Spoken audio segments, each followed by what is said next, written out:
Chapter 1, the history of the life of Ajamil. Srimad Bhagavatam, Canto 6, Chapter 1, Text 60, or is it? What is it? Huh? 56 and 57. Okay. Please repeat. I am he Shruta Sampana Shila Vrita Gunalaya Drita Vrato Mridhur Dantaha Satya Van Mantra Vik Chuchi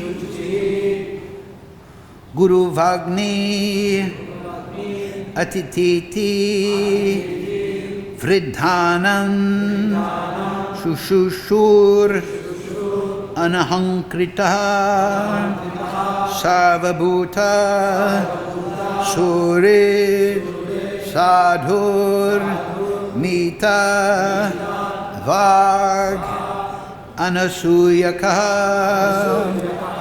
Aham hi Shruta Sampana Shila Vrita Gunalaya Drita Vrato Mridodhanta Satyavan Mantra Vikchuhi Guru Vagni Atititi Vridhanam Shushushurahankrita Sarvabhuta Surit Sadho Mita Bhag Anasuyaka Aham hi Shruta Sampana Sila Vrita Gunalaya Yo Drita Vrato Mridodhantaha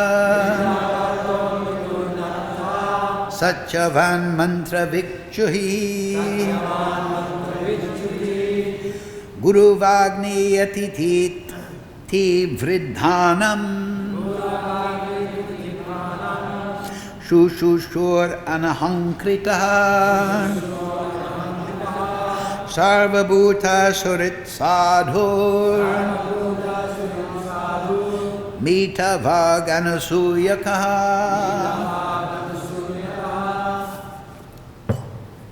Please chant bravely, vigorously.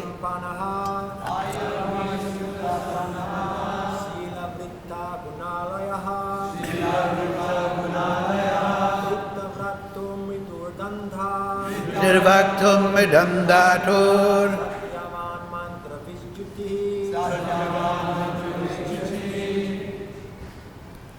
Ayam hi Shruta Sampana Shila Gunalaya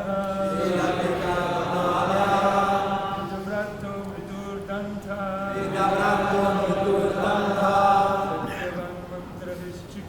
Satyavan Mantra Vishchuchi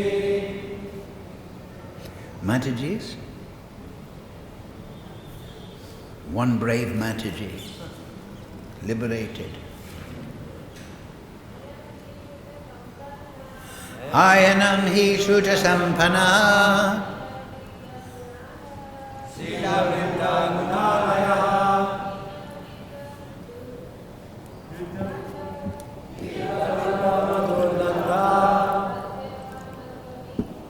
Satyavan Mantra Vishchuchi. Please repeat. I am this person known as Ajamil. He, indeed, Shruta Sampanaha, well educated in Vedic knowledge, Shila, of good character, Vritaha, good conduct, Guna, and good qualities, Alaya, the reservoir, Drida Vrataha, fixed in the execution of the Vedic injunctions. Mriduhu, very mild. Dantaha, completely controlling the mind and senses. Satyavak, always truthful. Mantravit, knowing how to chant the Vedic hymns. Suchihi, always very neat and clean. Guru, the spiritual master. Agni, the fire god. Atiti, guests. Vridhanam, and of the household members. Shushushu, very respectfully engaged in the service. Anahankarita, without pride or false prestige. Sarvabhuta Surit, friendly to all living entities.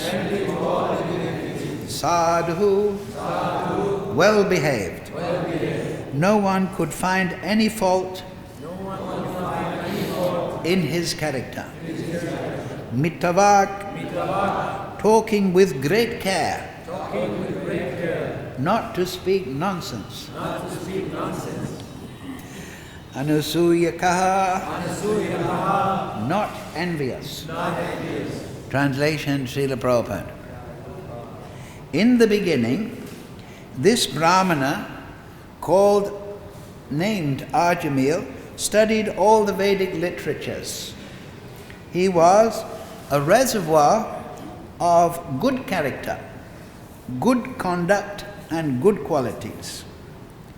Firmly established in executing all the Vedic injunctions, he was very mild and gentle, and he kept his mind and senses under control.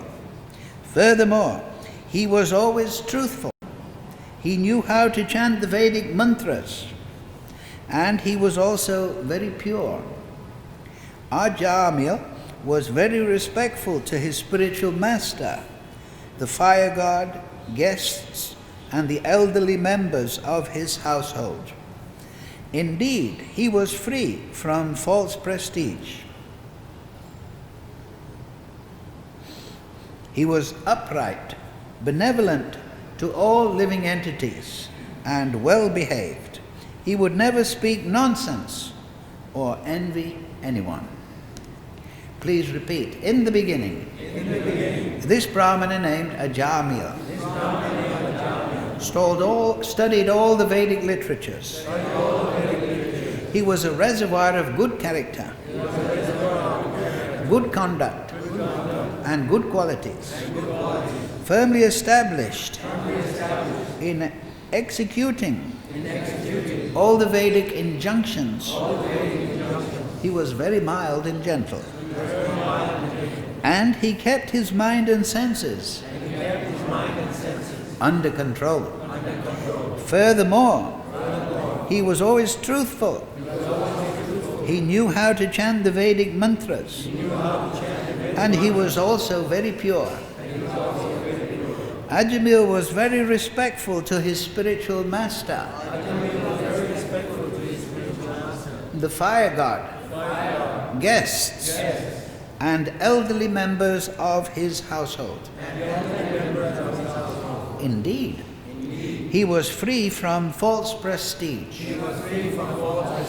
He was upright, benevolent to all living entities, and well behaved. He would never speak nonsense or envy anyone. Purport, Srila Prabhupada. The order carriers of Yamaraj, the Yamadutas, are explaining the factual position of piety and impiety and how a living entity is entangled in this material world. Describing the history of Ajamil's life, the Yamadutas relate that in the beginning he was a learned scholar of the Vedic literature. He was well behaved, neat and clean, and very kind to everyone. In fact, he had all good qualities. In other words, he was like a perfect Brahmana. A Brahmana is expected to be perfectly pious, to follow all the regulative principles, and to have all good qualities. The symptoms of piety are explained in these verses. Srila Viraraghava Acharya comments that Dridhavrata means Dhritam Britam Stri Sangha Rahi Yatmaka Brahmacharya Rupam. In other words, Ajamil followed the rules and regulations of celibacy as a perfect brahmachari and was very soft-hearted, truthful, clean and pure. How he fell down in spite of all these qualities and thus came to be threatened with punishment by Yamaraj will be described in the following verses. Mukam karochi vachalam bhangam laite girim yad kripa tamaham bande Sri Guru dinatarinam ayam hi shruta sampanaha Srila Vrita Gunalayaha Drita Vrato Mridam Dantaha Satyavan Mantra Vikshuhi Guru Vagni Atiti Vridhanam Shushushur Ahankritaha Sarva Bhuta Surit Sadhor Mita Vag Anasuyakaha. Translation, Srila Prabhupada. In the beginning, this Brahman, named Ajamil, studied all the Vedic literatures. He was a reservoir of good character, good conduct, and good qualities. Firmly established in executing all the Vedic injunctions, he was very mild and gentle, and he kept his mind and senses under control. Furthermore, he was always truthful. He knew how to chant the Vedic mantras, and he was also very pure. Ajamil was very respectful to his spiritual master, the fire god, guests, and the elderly members of his household. Indeed, he was free from false prestige. He was upright, benevolent to all living entities, and well-behaved. He would never speak nonsense or envy anyone. So, the history of the life of Ajamil. So this is, of course, very instructive. It's very interesting. The sixth canto is also dealing with a fall down in this section. The fifth canto also. One of the central themes is the problems that came upon the son of Rishabdev, Bharat Maharaj. Rishabdev, he retired and he appointed Bharat Maharaj, the foremost of his 100 sons, to rule the kingdom. Bharat Maharaj, later on in life, he retired to the forest. He was performing bhajan, and Acharyas explained that he was almost attaining bhava bhakti, but he gained attachment to a deer.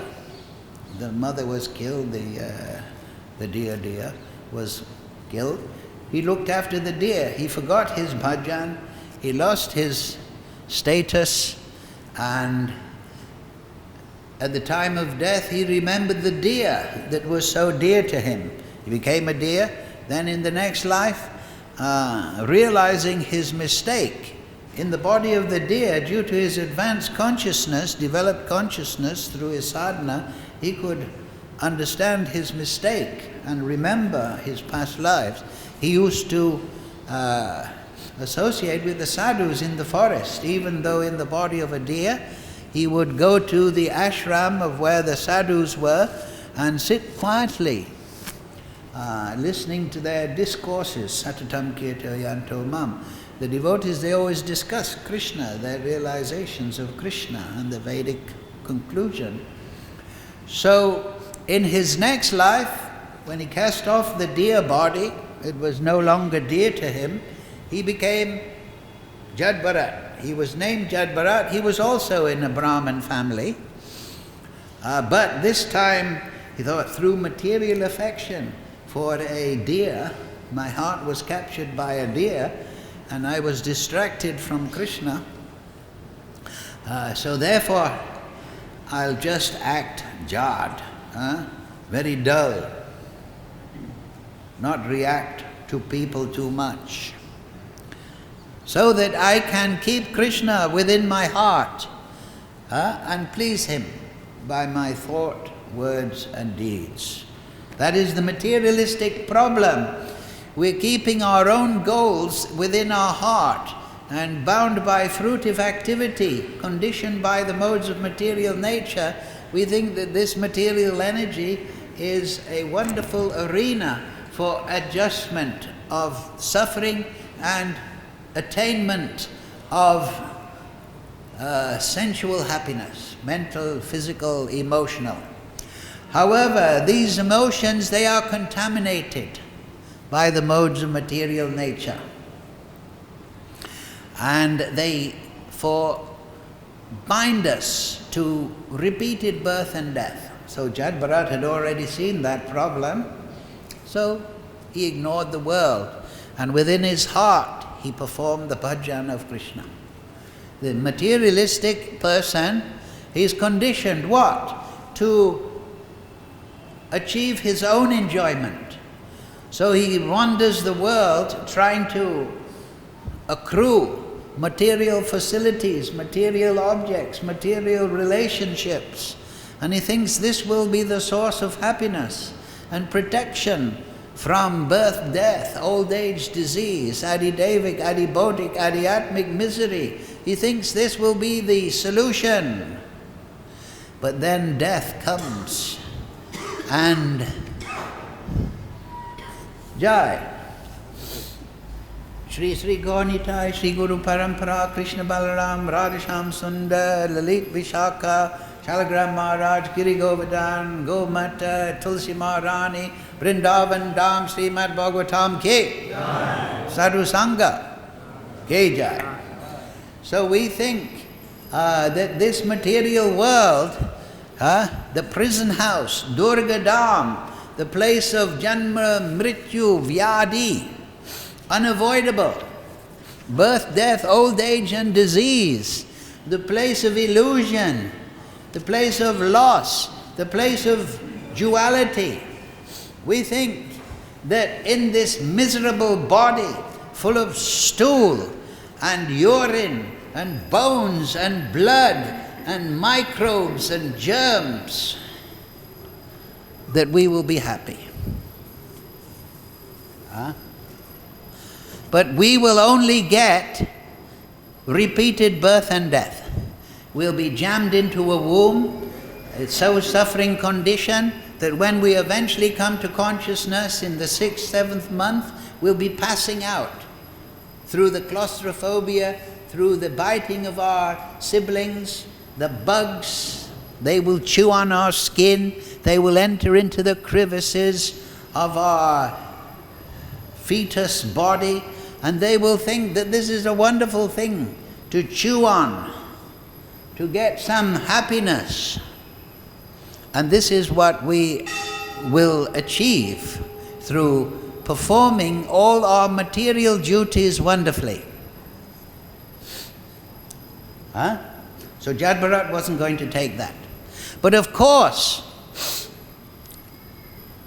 that is a very wonderful story. But here, this is a more human story. The story of Ajamil. That is extraordinary, and it teaches us, the Bhagavatam is teaching us the process of reincarnation, the danger of material affection through Rishabdev. But very much so in Kali Yuga, the solution is given in the story of Ajamil. He was a young Brahmana boy. We can understand he had a spiritual master from this verse. He was well trained.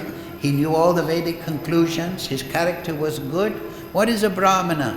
Brahmana, Brahman Janati. This is the Vedic statement. He knows Brahman, that which is supreme. Interestingly, Brahmana Janati Brahman. What is Brahman? 3 phases. Paramatma, Bhagavan, and of course, in personal aspect, Brahmeti. So it is not stated here, in the verse here, the description of his character and activities, guna and karma, it is not described that he had ecstatic love, ecstatic attachment, bhava bhakti.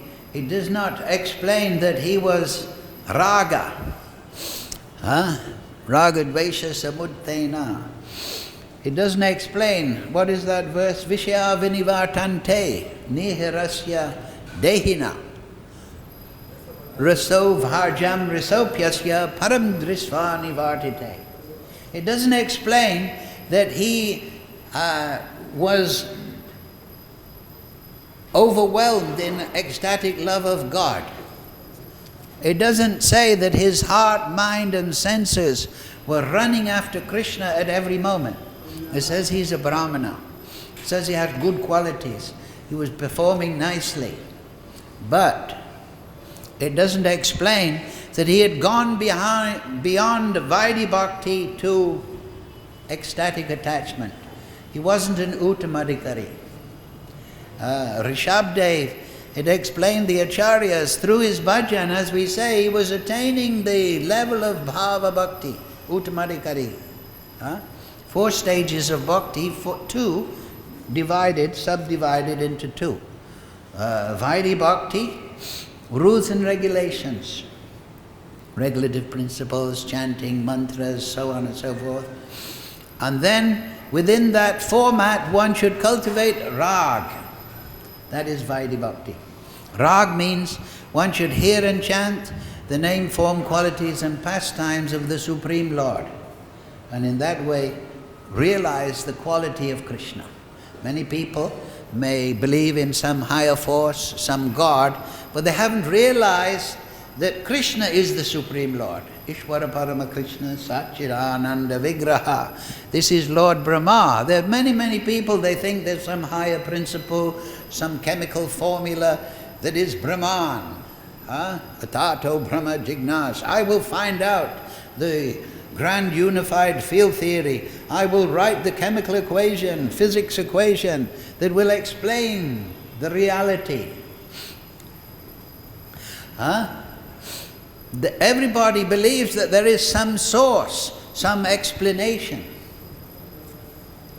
And they may inquire, and they may enter into upadharmas, and they may perform yogic activities, meditation, even in Kali Yuga, they may go to clubs and bend their body. But they haven't realized the end point of knowledge. And that is that Krishna is the Supreme Lord. Janati Purushottam sa savavid bhajati mam savabhavena bharata. Krishna explains in the Gita that if you understand Krishna as Ishvara Parama Krishna Sarva Karana Karanam Anadi Radha Govinda, that you will have come to the end of knowledge, when you've come to that realization. Many people may come from other religious systems, they believe in a God, but then they read the Bhagavatam, they read the Gita, and in their neophyte condition, they have may find a dichotomy. Before they had an idea of God, but now there's Krishna. So, is Krishna God? That is the question. That is the path of bhakti, to realize the supremacy of Krishna. Ishvara Parama Krishna. How is that done? How does one go from that Vaidhi platform, Rag, to that Bhava and Uttamadikari platform of Prem Bhakti, Bhava Bhakti? The subdivision there is Bhava Bhakti and Prem. How do you go from that? You must hear. Hearing. If you read this purport, Prabhupada 411, Janmakama Tame Divyam, right? Krishna is explaining that when you understand that I am the Supreme Lord and that my birth and activities, my character, these are all divine, when you realize me in truth, tatvataha, then you will never take birth in this material world again. I will take you to the other side of birth and death, to the other side of material misery. So the process of bhakti is to realize not just that there is Ishvara Parama, but that Ishvara Parama is Krishna. So how will you do that? You will understand Krishna as Ishvara Parama when you become absorbed in the Bhagavatam, when the words of the Acharyas become your guiding light, when you hear. This realization will come from the heart. Just in the same way, Ajamil, he had developed good character, but it was from the material mode of goodness. These are all material mode goodness, and they are wonderful, and they are to be cultivated. There's a very long list here of personal characteristics, activities, his social behavior. He was pure, kind, benevolent, respectful. He was doing everything. But there's not mention of ecstatic attachment. And that is why Namo Mahavadanyaya Krishna Prema Pradayate Krishnaya Krishna Krishna Chaitanya. That's why Lord Chaitanya is the greatest incarnation. The greatest avatar. Incarnation is not good. It means in body, put in body. Actually, avatar, one who descends. So actually, Krishna doesn't take a material body. When Lord Chaitanya and his associates appear, they come in Satchidananda Vigraha, fully potent, unlimited Shakti. They manifest in this world. And why are they the greatest? Because they give Krishna Prema Pradayate. If one takes shelter of Lord Chaitanya and Lord Nityananda and does their bhajan, does their puja, follows Upadesha Karo, the Srimad Chaitanya Bhagavat says 3 things we have to do to be the devotee of Lord Chaitanya. And that is bhajo Krishna, worship Krishna. Take Krishna as your Ishtadev, Krishna and Krishna's devotees. Bolo Krishna, Hare Krishna, Krishna Krishna, Hare Hare, Hare Ram, Ram Ram, Hare Hare. And if you chant, and then Krishna Upadesha Karo, Vrindavan Das says, follow the instructions of Krishna. Follow the instructions of Shastra. Shastra is Krishna. So you follow the rules and regulations, attain purity like Ajamil. Develop good character through association with the mode of goodness. Yes, that is a good foundation, no doubt. But you, by the mercy of Lord Chaitanya and Lord Nityananda, you appeal to them. And you appeal that, please, Lord Nityananda, give me some lobha so that I can purchase the holy name. Lord Nityananda has opened a marketplace. He's selling the holy name. But how do you purchase the holy name? You don't purchase it with money. You purchase it with Shraddha will grow to lobha. If you hear the pastimes of Krishna and you're realizing through this hearing process, studying the Shastra, coming to Bhagavatam, having your own program of studying, if you study the pastimes of Krishna, your faith will increase and your attraction to Krishna. The more you realize Krishna, Krishna is all attractive, the more you will be attracted. If you're not becoming more attracted to Krishna, that means you're not progressing. If you are becoming more attracted, it means you're progressing in realization. And the result will be that whenever you associate, as we all know, with something that's attractive, you want that thing. That's the meaning of attraction. That which captures the heart. Huh? That which draws us towards it. That's the meaning of krish. That which is attractive. So the very essence of Krishna is attraction. So if we're actually realizing Krishna, we will be increasing our attraction. So this is the source of lobha, this is the basis. In the beginning we have to conjure up this lobha, desire for Krishna prem. But eventually, as we realize Krishna through this medium of bhakti, we will just have no other concern. That is the in that verse, Vishyavananta. One who thinks about Krishna, he is never shaken in the greatest calamity, the greatest difficulty. He has no other object of contemplation. He has no other shelter. He has no other place to run to within his mind and body to make problems go away, to achieve happiness. He has no other solution other than Krishna's lotus feet. So, until we attain that, these stories, Rishabdev and Ajamil, they teach us that we should be very careful. Ajamil, yes, eventually the Vishnu-dutas will sort out the problem and the Yamadutas will withdraw, and then Ajamil will continue and it will find out that he has to perform bhajan and develop this ecstatic attachment. He has to develop this desire. He has to have this aim. We are all motivated by our desires. So what desire are we going to keep in the core of our heart? And that is lobha.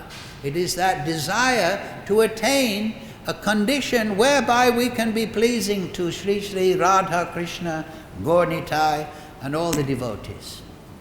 That is the goal. Just like we were saying earlier, materialist is always thinking how I can use everything for me. The spiritualist is thinking how I can use everything for Krishna in Krishna's service. Not exactly everything. Nirbandha Krishna Sambandhe Yukta Vairagya Sayuchite. That we should follow, Upadesha Karo, we should follow the rules and regulations and act in bhakti according to those rules and regulations given by the Guru. And then we should keep this goal in mind, that let my service be pleasing, let it be an offering. Just like we cook some food stuff, let this be pleasing to you, Lord, please accept this. So our whole devotional activity, 24 hours a day, should be performed as an offering to Krishna. That's our motivation. We don't have this materialistic motivation whereby we're trying to enjoy this world and run away from suffering. We think, let suffering come, let this problem come, and let me offer Nirbandha all the correct things under the guidance of the Guru to Krishna. Let he be pleased. So this is the result of attraction. And this is the end point of all religion. Sometimes we watch the goal of, there was some discussion, what's the end point of Archanam, what's the end point of this, and people are saying, the end point of that, and the end point is that Krishna and Krishna's devotees should be pleased. That is the spiritual world. In the spiritual world, nobody is selfishly trying to attain some status. Just like I say, false prestige. They're not considering their own self. They're not hung up on their own desires. No, they are considering, let me please my fellow devotees. Let me please my Supreme Lord. We have to contemplate this basic difference between material and spiritual consciousness. We have to contemplate it and hold the conclusion in our heart. Then we will be motivated. Sometimes we come to Krishna consciousness, well, I don't like the material world. it's hellish. Okay, let me hide in the temple. But that is negative, that's okay. But really you should be developing the desire that may my service, my words, mind and thought be pleasing to the Supreme Lord and His devotees. May be that the end of my Shravanam Kirtanam Vishnu Smaranam Padasevanam Archanam Vandanam. May all that be pleasing to the Supreme Lord. Huh? That is the eternal motivation of the liberated soul. The perverted condition is here, in this material world. And by the mercy of Supreme Lord, we have birth, death, old age and disease to wake us up to this foolish condition. In a slaughterhouse, in a prison house, trying to make a permanent arrangement for our own happiness. How foolish is this? So, we should take to contemplation of Krishna's service and do everything for the pleasure of the spiritual master.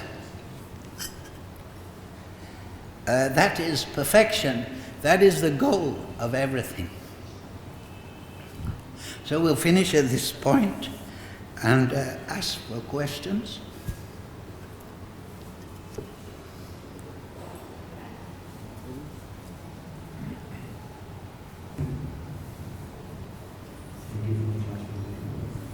I just wondered if we can conclude from Sloka that he was worshipping the sun god. Well, that's an interesting point also, the Brahmana, the old Vedic culture. I don't think this time, this period, this picture is of Kali Yuga. So he was obviously in a very sophisticated, developed Brahminical family. And perhaps one of the deities that the family worshipped was Agni. Of course, those in knowledge worship Agni and Indra and all the demigods as the extensions, as the limbs of the Supreme Lord. So you may have been doing that. There's nothing wrong with that. Foolish people think, oh, the Hindus, they worship the cow. No, we worship everyone. Atiti, we worship the guests. Many times in the Shastras said you should worship the guest as Narayan, because one day Narayan may come as a guest. So the worship of Agni, the Devas, the cows, the land, that is very important. Now, this demoniac civilization, they pass everything off as impersonal atoms and molecules, coming from a void, some ridiculous idea. And they have no respect for the material energy, because they don't see it in relation. They have no respect for people with power and energy, like it is said here. He was respecting the elderly members. Rupa and Sanatan, I think Sanatan, when the Khan, he was the prime minister of some big Muslim ruler that was always charging around, killing people and expanding the kingdom. So they got fed up, and Sanatan, he would gather some Brahmins, they would read Bhagavatam. But when this demoniac personality came in, they still stood up in respect. So power, position, experience, knowledge, these manifest in people as they become mature. So elderly people should be respected. So everything was there. Vedic culture, they're representing the Supreme Lord. The Khan, he was a big, powerful man. So you might say, oh, he's a Muslim, killing people, making war, making trouble. How can he be respected? But because he is in a position, he is somehow graced by the Supreme Lord. So that should be respected. So in the Vedic civilization, everything, the demigods, everything is known. The position of the material energy, the position of the cow, the respect for the elders is there. But just becoming a perfectly cultured gentleman is not the goal of life. because you see here, he was subject. When he was a young boy, in his innocence, he was gathering flowers. He saw a prostitute and a drunken man, both were drunk, engaging in illicit sex. He became agitated. So the problem is to get that ecstatic attachment to Krishna. And that will protect us from the agitations that naturally come. Actually, that is given in the,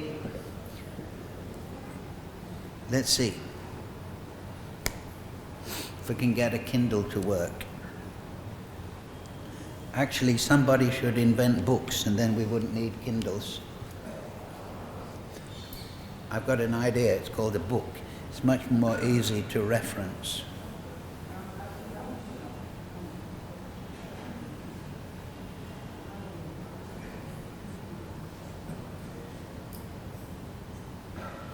Yes. Here are the 9 symptoms of somebody who is attaining bhava. Chapter 18, Nectar of Devotion. Character of one in ecstatic love. 9 symptoms are given. He is always anxious to utilize his time in devotional service of the Lord. So therefore he may neglect Agni and he's focused on Supreme Lord. And Agni will not be upset because he is servant. He does not like to be idle.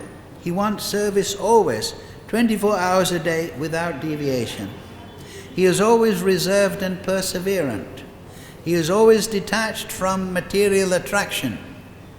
He does not long for any material respect in return for his activities. He is always certain that Krishna will bestow his mercy upon him. He is always eager to serve the Lord faithfully. He is very much attached to the chanting of the holy names of the Lord. He is always eager to describe the transcendental qualities of the Lord. He is very pleased to live in a place where the Lord pastimes are performed. Mathura, Vrindavan, Dwarka. Huh? So, you can read that chapter 18. It's very instructive. So through the mercy of Gaur-Nitai, one can go from the mode of goodness and all these good qualities to transcendence. And there one will be, what is that verse? Ekeha Kurunandana, Bahu Shakasi Anantasya. Be one-pointed. That doesn't mean to say then one disrespects these things. But character of somebody in ecstatic love, often he is not following rules and regulations. So sometimes a neophyte may look, oh, what's he doing? He's not, he's not doing everything correctly according to the Bhakta program manual. So he may look at somebody, but that is a dangerous condition, because we should serve one another, not try to find fault. But of course we shouldn't be blind. So it's a matter of wisdom, applied knowledge. But the devotee who is fixed on Krishna, he may give up all these peripheral, you can say, and he may be just sitting under a tree, absorbed. Right? 7th canto, we'll see that. Prahlad Maharaj, he goes around the universe visiting the saintly people. Huh? And so one time he comes upon a man who is very stout, and he's lying on the side of the road. He's not going to Mangalarti.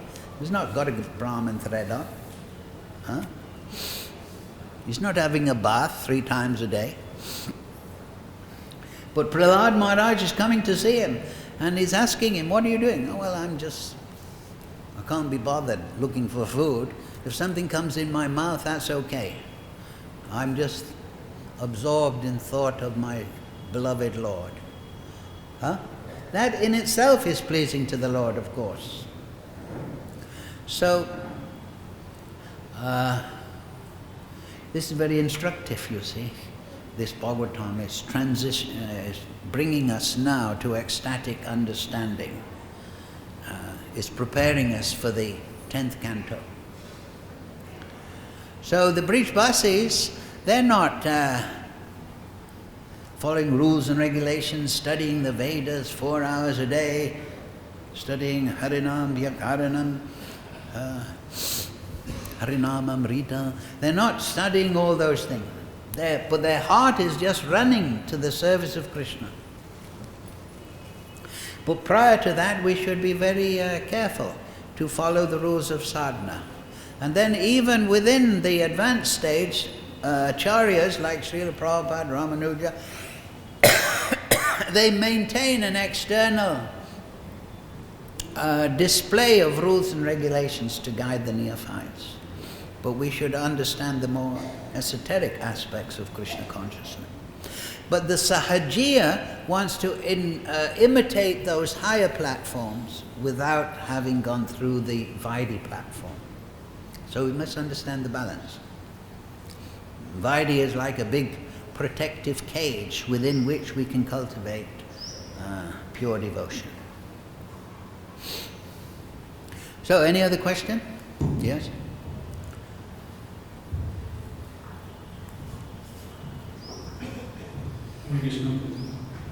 So respecting the demigods may be part of that, and in this case it was.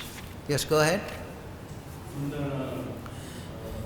life history of Ajamla, we can see that it is in a mode of goodness, because it's not totally serving Vishnu. What's that? It's totally not serving Vishnu, that's why it fall down. Who's not serving Vishnu? You? Ajamla. Oh, Ajamil, he's not serving Vishnu. But if he surrendered to Vishnu, how can he, the chances of his falling? Well, that's why I've been trying to explain for the last half an hour. Because he was on the platform of Vaidhi. Ecstatic attachment, Bhava Bhakti, Prem Bhakti had not arisen. So he was in a weak condition. Even though he was following all the rules and regulations, even the mode of goodness. But apparently there was not ecstatic attachment, loving attachment. So how to go to that, as I explained, through hearing and chanting the pastimes of the Lord. This is very important. Yes, go ahead. I don't understand the thrust of your question. My purpose is that there must not be less chances of falling down.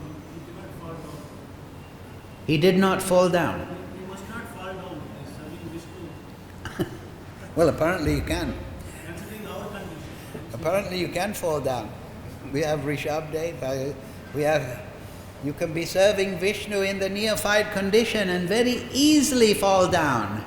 One moment without thinking of Krishna is fall down. One moment of self-motivation is fall down. 1 millisecond of contemplation of the objects of the senses with a view to enjoying is fall down.